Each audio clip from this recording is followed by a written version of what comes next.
Hello mga for friends. So ngayon, ituturo ko sa inyo kung paano mag-cleaning ng Brother DCP T720 DW. Ayan siya. So, nag-print ako ng quality niya, yung ayan. So, yung black, so makikita naman na okay yung ibang color. So, yung box is complete pa. And then, pagdating dito sa black is hindi na siya kompleto. So, meaning, may problem sa black. So, ibig sabihin, ayan ang ating i-clean. So, ayan.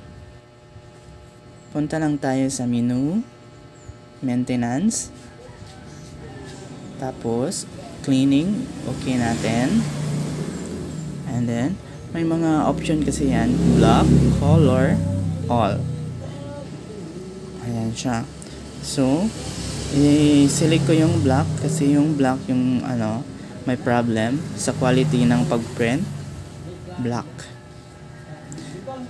So, and then, select yung may normal, strongest. So, select ko yung strongest na pag-clean ng black. Then, press start. Ayan.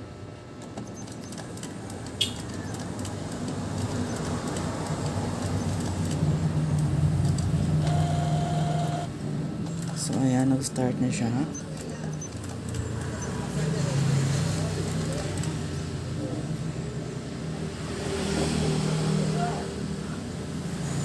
Please wait. So, ayan. Ayan yung ink niya.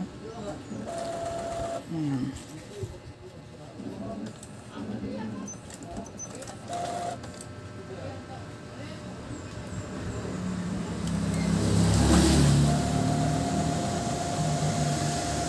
Ayan.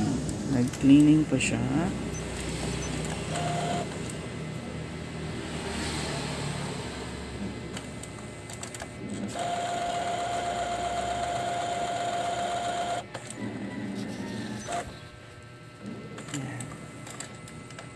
Yung black niya is full tank pa siya.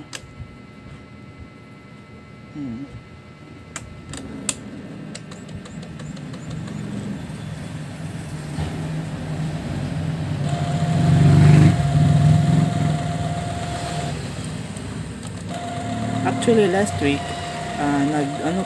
nag-clean pa kami nito. All colors. So ngayon,